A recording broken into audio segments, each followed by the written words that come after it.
शिष्यवृत्ती मिळते।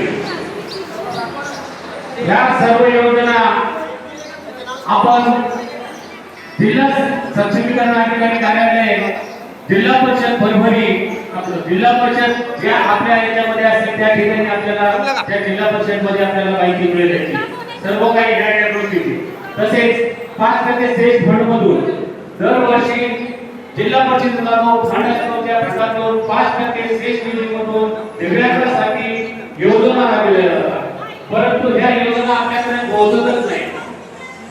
ग्रामसेवकाला कर्तव्य असतो, ग्रामपंचायतीने ज्या योजना आपल्याला घेतल्या जातात त्या योजना आपल्यापर्यंत पोहोचल्या पाहिजे।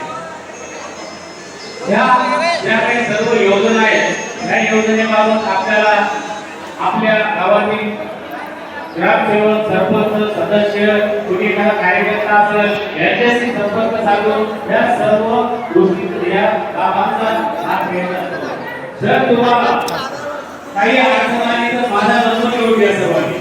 प्रथम तुम्हाला कुठे जिल्ह्याच्या ठिकाणी तुमच्या तालुक्यात तुमच्या गावात तुमच्या प्रत्येक ठिकाणी येऊन तुम्हाला सहकार्य करून तुम्हाला लागणारे कागदपत्र त्याची पूर्तता करण्यासाठी मी सदैव तुमच्या